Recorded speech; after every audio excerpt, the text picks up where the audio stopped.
বন্ধুরা, আজ আপনাদের এমন এক জীবন্ত মায়ের দর্শন করাবো। সেই ঘন জঙ্গলে ঘেরা মন্দিরে মায়ের সামনে দেওয়া হতো নরবলি।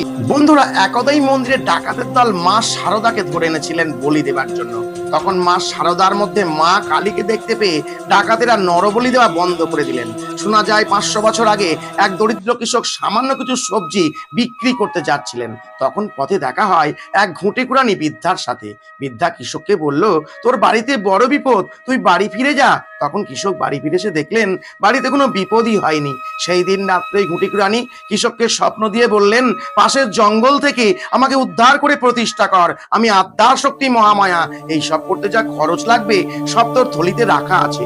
কৃষক দেখলেন সত্যি সত্যি তার থলিতে অনেক সোনা রাখা আছে। তখন সেই কৃষক পাশের জঙ্গল থেকে মাকে তুলে এনে প্রতিষ্ঠা করলেন এবং মন্দির নির্মাণ করলেন। মায়ের প্রতি বিশ্বাস থাকলে অবশ্যই মায়ের এই ভিডিওটিতে একটি লাইক দিয়ে কমেন্ট